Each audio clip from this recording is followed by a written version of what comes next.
សួស្តី Hello everybody តើមកពីតតបាល់មិញហ្នឹងក្តៅកាហាយអាមួយនោះវត្តខ្មងឯងចង់បាក់អាបកាច់យោមិនអីទេលើក្រៅសងសឹកឯងវិញឥឡូវយើងមកចាប់ផ្ដើមសិក្សាបន្តទៀតតើគេបង្កើតសេះមកធ្វើអីគេបង្កើតសេះមកដើម្បីជីងវាមិនដែរទេអញ្ចឹងឡានម៉ូតូលក់លែងដាច់គេបង្កើតសេះមកគឺដើម្បីអូសរទេះព្រោះតែកម្លាំងវាខ្លាំងអ្មេចបានដឹងថាសេះកម្លាំងខ្លាំងអានឹងក៏ព្រោះតែពងវាធំវាមិនដែរទេខុសនឹងទេថាហេតុអីបានជាខ្ញុំឆ្លើយថាគេបង្កើតសេះមកដើម្បីជីកដែរទេហើយអញមិនដឹងគេបង្កើតសេះមកគឺដើម្បីជីកគឺដើម្បីធ្វើដំណើរផ្លូវឆ្ងាយព្រោះវារត់បានលឿនខ្លាំងណាស់វាមិនដែរលឿនជាង500ចិត្តទេតាមពិតទៅគេបង្កើតសេះមកគឺដើម្បីផ្សំគ្រឿងលក់ពងមាន់អាំងសំណួរបន្ទាប់តើគេបង្កើតទូកមកដើម្បីអីតែគេបង្កើតទូកមកដើម្បីមនុស្សជិះមានណាបង្កើតទូកមកដើម្បីបន្តែលេងទេ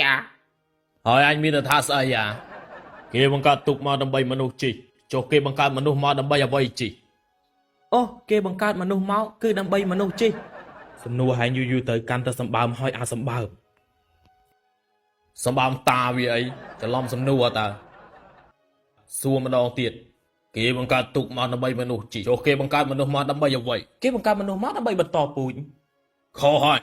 មនុស្សលោកយើងកើតមកគឺដើម្បីសាក់លបងមានទុកមានសោកមានល្វីងជូរចត់ជួនក៏សប្បាយរីករាយជួនក៏មានអំណរមានគ្រប់រសជាតិទាំងអស់គឺព្រះបង្កើតយើងមកដើម្បីចង់បង្កើនផលផ្លែ នេះគឺជីវិតសាក់លបងសាធុសូមអនុមោទនាប៉ុន្តែខុសហើយបដិជគុណគេបង្កើតមនុស្សមកគឺដើម្បីស៊ីបាយហើយធ្វើការឲ្យស៊ីបាយ ល្អតាអញអី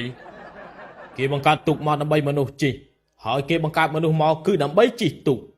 វាមិនដែរទេវាមិនដែរល្មិចអញ្ចឹងឯងថាគេបង្កើតទូកមកដើម្បីបតែលេងទេចុះ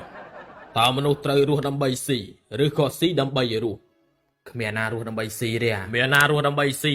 តែក៏ត្រូវរស់ដើម្បីស៊ីឲ្យឆ្ងាញ់ដែរធួតែឯងនឹងចេះដឹងណាស់អញ្ចឹងអាបកាច់យោនេះ